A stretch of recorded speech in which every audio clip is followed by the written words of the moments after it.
إن الحمد لله نحمده ونستعينه ونستغفره ونستهديه ونعوذ بالله من شرور أنفسنا ومن سيئات أعمالنا من يهد الله فهو المهتد ومن يضلل فلن تجد له وليا مرشدا أشهد أن لا إله إلا الله وحده لا شريك له وأشهد أن محمدا عبده ورسوله أدى الأمانة ونصح الأمة وجاهد في الله حتى أتاه اليقين صلوات الله وسلامه عليه وعلى آله وصحبه ومن تبعهم بإحسان إلى يوم الدين أما بعد فيا عباد الله أوصيكم ونفسي بتقوى الله فقد أمر الله سبحانه وتعالى في كتابه العزيز يا أيها الذين آمنوا اتقوا الله حق تقاته ولا تموتن إلا وأنتم مسلمون.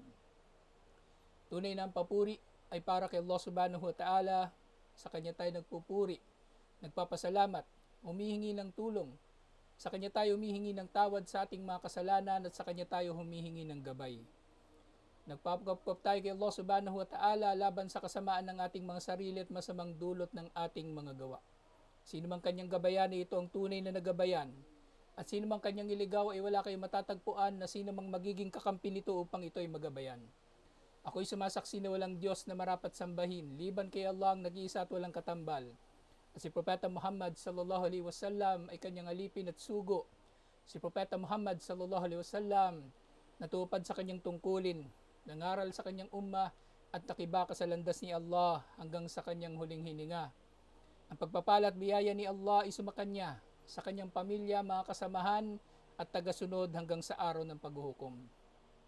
Mga kapatid sa pananampalatayang Islam, pinapayuhan ko kayo gayon din ng aking sarili na katakutan si Allah subhanahu wa ta'ala dahil sinabi niya sa kanyang dakilang aklat, o mga nanampalataya, katakutan ninyo si Allah ng tunay na pagkatakot at huwag kayong mamamatay liban na lamang na kayo ay mga Muslim. Mga kapatid sa pananampalatayang Islam, ang takot natin ay para kay Allah subhanahu wa ta'ala una at higit sa lahat. Takot na may kalakip na pagmamahal, pagdakila, paggalang, na marapat lamang sa pagkilala natin sa kanyang kadakilaan bilang Panginoon at Diyos na ating kinikilala at sinasamba. Si Allah subhanahu wa ta'ala na siyang pinakakarapat-dapat sa ating takot dahil sa kanyang mga kapangyarihan na hindi matatapatan ni numan. Subalit, dahil tunay na ang dunya ay napupuno ng mga pagsubok, hindi may iwasan sa tao na siya ay makakaramdam ng takot at lungkot sa mga nangyayari sa kanyang paligid, dulot ng mga sakuna, dulot ng mga aksidente, at iba pang mga panganib sa kanyang buhay, ari-arian, at iba't iba pang mga bagay at tao na kanyang pinahalagahan. Panganib na maaring nagmumula rin na dulot ng ating kapwa, lalong-lalo na panganib na mula sa mga munafik, panganib na mula sa mga makasalanan, panganib mula sa mga hindi mananampalataya. At syempre, ang panganib na maaring idinudulot ng tao sa kanyang sarili. Napupuno ang mundong ito ng panganib na kung tayo ay makakaramdam ng takot sa mga ito ay normal lamang. Hindi ito magiging pagtatambal kay Allah subhanahu wa ta'ala.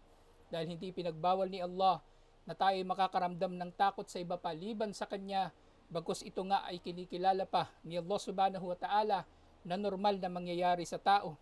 Kaya nga siya ay nangangako sa mga nananampalataya at nananatiling matuwid na wala silang ikatatakot insyaallah at wala silang ikalulungkot dito sa dunya at lalong-lalo na sa kabilang buhay insyaallah.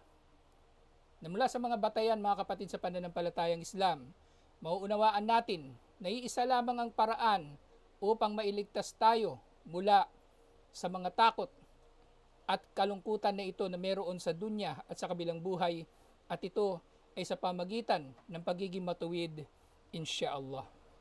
Katulad ng sinabi ni Allah subhanahu wa ta'ala, Ya bani Adama, imma ya'tinakum rasulun minkum, yaksuna alaykum ayati, famanittaka wa aslaha, fala khawfun alayhim wala hum yahzanun. O ang kani Adan, kung darating sa inyo ang mga sugo na kabilang sa inyo na nagsasalaysay sa inyo ng aking mga talata, sino man sa inyo ang matakot kay Allah at nagpakamatuwid ay walang takot para sa Kanya at hindi siya malulungkot. Kaya nga, marapat tayong magpakamatuwid upang tayo inshallah ay protektado sa mga ito. At syempre, ang bagay na ito, ang takot, ay pinaka mararanasan ng tao sa kanyang kamatayan, waliyadu billah. Takot dahil maaring ang tao ay haharap kay Allah subhanahu wa ta'ala sa kalagayan na hindi niya nananais, kalagayan na siya ay makasalanan, kalagayan na siya ay nagkukulang, kaya marapat lamang nakatakutan ng tao ang kamatayan. Subalit para sa mananampalataya, ang takot na ito ay ang takot niya sa kamatayan dahil sa kanyang magiging antas o kalagayan sa kanyang kamatayan, hindi sa mismong kamatayan.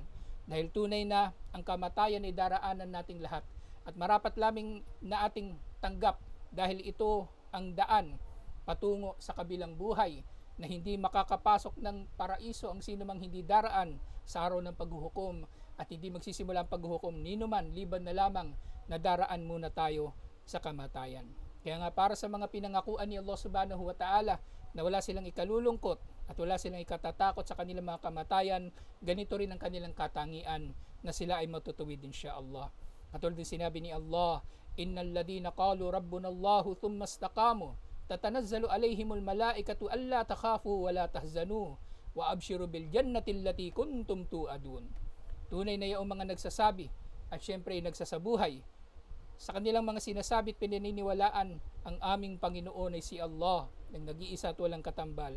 At pagkatapos ito sila ay nagpakamatuwid sa araw ng kanilang mga kamatayan, sa oras ng kanilang mga kamatayan, bababa sa kanila ang mga anghel na nagsasabing huwag kayong matakot at huwag kayong malungkot. Bagkus ay tanggapin ninyo ang mabuting balita ng paraiso na ipinangako sa inyo. At liban pa rito, sinabi ni Allah, nahnu awliyaukum fil hayatid dunya wa fil akhirah. Kami ang inyong mga kakampi sa buhay dito sa mundo at sa kabilang buhay. Walakum fiha ma tashtahi anfusukum.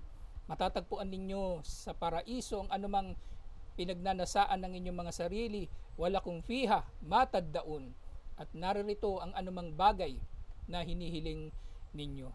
Kaya mga kapatid sa pananampalatayang Islam, sino mang naghahangad na siya ay mananatili sa proteksyon ni Allah subhanahu wa ta'ala, na siya ay mapangangalagaan ni Allah laban sa anumang bagay na nakakatakot at nakakalungkot dito sa mundo, marapat siyang magpakamatuwid nang siya gayon, siya ay magiging kapiling o kabilang sa mga kakampi ni Allah subhanahu wa ta'ala. Kaya nga sinabi ni Propeta Muhammad sallallahu alaihi wasallam na sinabi ni Allah, man adali waliyan faqad adantuhu bil harb. Sino man ang magturing sa aking kakampi bilang kaaway, na ibig sabihin sino man sa mga tao ang mamiminsala sa mga mananampalataya na kakampi ni Allah, mga mananampalataya na matutuwid na kakampi ni Allah, si Allah mismo ang nagdedeklara ng digmaan laban sa mga tao na ito kahit sino pa sila. Kaya nga ulitin natin mga kapatid sa pananampalatayang Islam, sino man nagnanais na humupa ang kanyang takot at lungkot ay marapat siyang magpakamatuwid upang si Allah mismo ang kanyang magiging kakampi. Na kung isipin nga natin mga kapatid sa pananampalatayang Islam, kung ganito ang ating kalagayan na si Allah ang ating kakampi, meron pa ba tayong ikalulungkot? Meron pa ba tayong ikatatakot sa sino man o anuman dito sa mundo kung si Allah naman ang ating kakampi? Alhamdulillah. Aqulu qawli hadha wastaghfirullah li wa lakum wa lisairil muslimin min kulli dhanbin fastaghfiru innahu huwal ghafurur rahim.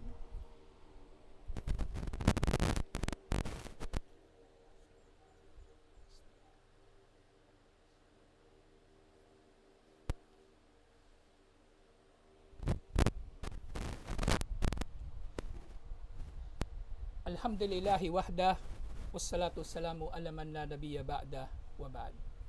Mga kapatid sa pananampalatayang Islam, ang pagkakaalis nga ng takot at lungkot sa mga matutuwid ay hindi lamang bagay na igagantimpala ni Allah o tinitiyak niya dito sa dunya, bagkus ay bahagi ng kanyang ipinangako sa kabilang buhay para sa kanila, lalong-lalo na doon sa paraiso na siyang tunay na lugar na walang takot at walang ikalulungkot ang tao rito. Sinabi ni Allah subhanahu wa ta'ala tungkol sa mga hindi mananampalataya, ahaula'il ladina aqsamtum la yanaluhumullahu birahmatin udkhulul jannata la khawfa alaykum wala antum tahzanun. Sinabi ni Allah, ang mga mananampalataya ba ang sinasabi ninyo na mga hindi mananampalataya at sinasabi ninyo na mga makasalanan? Sila ba ang tinutukoy ninyo na hindi magkakamit ng habag ni Allah? Pero yun nga, taliwas dito ang makakamit ng mga mananampalataya at nagpakamatuwid. Sasabihin sa kanila, pumasok kayo sa paraiso, walang takot para sa inyo at hindi kayo malulungkot. Ayon sa mga tafsir, ang tinutukoy dito sa mga pinapapasok ni Allah sa paraiso ay yung mga nasa Araf na silang mga naghahangad, nangangarap na sila ay makapasok sa paraiso. Subalit sila ay nasa panahon pa lamang ng pagtutuos o pagsubok sa kanila ni Allah sa araw ng paghuhukom. Subalit dahil sa habag ni Allah na inaakala ng mga hindi mananampalataya na hindi makakamit ng mga mananampalatayang matutuwid, ito ay ibibigay sa kanila ang habag ni Allah na siyang magiging dahilan ng pagpasok nila sa paraiso, na dito ay wala ng takot at wala silang ikalulungkot. At gayon din, sinabi ni Allah subhanahu wa ta'ala, hal yanduruna illa sa'ata an ta'tihim bagta wa hum la yash'urun. Inakala ba ng mga hindi mananampalataya na ang oras ay darating sa kanila ng biglaan nang hindi nila nararamdaman? Na ibig sabihin dito ni Allah, bagaman ganito ang pagkakasabi, sinasabi rin niya na ang mga tao ay nag-aakala na hindi ito darating o nagdududa sila sa katotohanan nito. Pero nga, sinabi ni Allah subhanahu wa ta'ala, al-lakhillau yawma idin ba'duhum li ba'din adu illa al-muttaqin. Ang mga tao raw sa araw na ito, sa araw ng paghuhukom, ay magiging magkakaaway liban na lamang sa mga matutuwid at may takot kay Allah subhanahu wa ta'ala. Nga, sinabi ni Allah, la ibadi, ya ibadi la khawfu alaykum al-yawma wala antum tahzanun. O aking mga alipin, sa araw na ito, ng araw ng paghuhukom, kung kayo ay naging matuwid, kung kayo ay nanampalataya at naging matuwid, ay magiging karapat dapat kayo sa habag ni Allah at wala kayong kakatakot inshallah at wala kayong ikalulungkot, alhamdulillah. Kaya mga kapatid sa pananampalatayang Islam, sa pagdating sa atin ng iba't ibang mga pagsubok, alalahanin natin na ang lahat ng ito ay kontrolado ni Allah. Kaya meron pa ba tayong ikakatakot o ikalulungkot kung nalalaman natin ang dumarating sa atin na mga pagsubok ay nasa kontrol ni Allah subhanahu wa ta'ala, upang masubukan tayo kung sino sa atin ang magiging makatotohanan sa ating pananampalataya at sino sa atin ang magiging matuwid sa kanyang mga gawain, anuman ang kanyang kalagayan, insha'Allah. Inna Allah wa malaikatahu yusalluna lan nabi, ya ayyuhalladhina amanu sallu alayhi wa sallimu taslima. Allahumma salli ala Muhammad wa ala ali Muhammad kama sallaita ala Ibrahim wa ala ali Ibrahim innaka Hamidum Majid. Allahumma barik ala Muhammad wa ala ali Muhammad kama barakta ala Ibrahim wa ala ali Ibrahim innaka Hamidum Majid. Allahumma izzal Islam wal muslimin wa dammir ash-shirka wal mushrikin wa dammir a'da'aka wa a'da'ad-din. Allahumma ansuril mujahidin fi kulli makan. Allahumma aslih ahwal al-muslimin fi kulli makan. Rabbana faghfir lana dhunubana wa kaffir anna sayyi'atina wa tawaffana ma'al abrar. Rabbana atina fid dunya hasana wa fil akhirati hasana wa qina adhaban nar. Aqimus salah.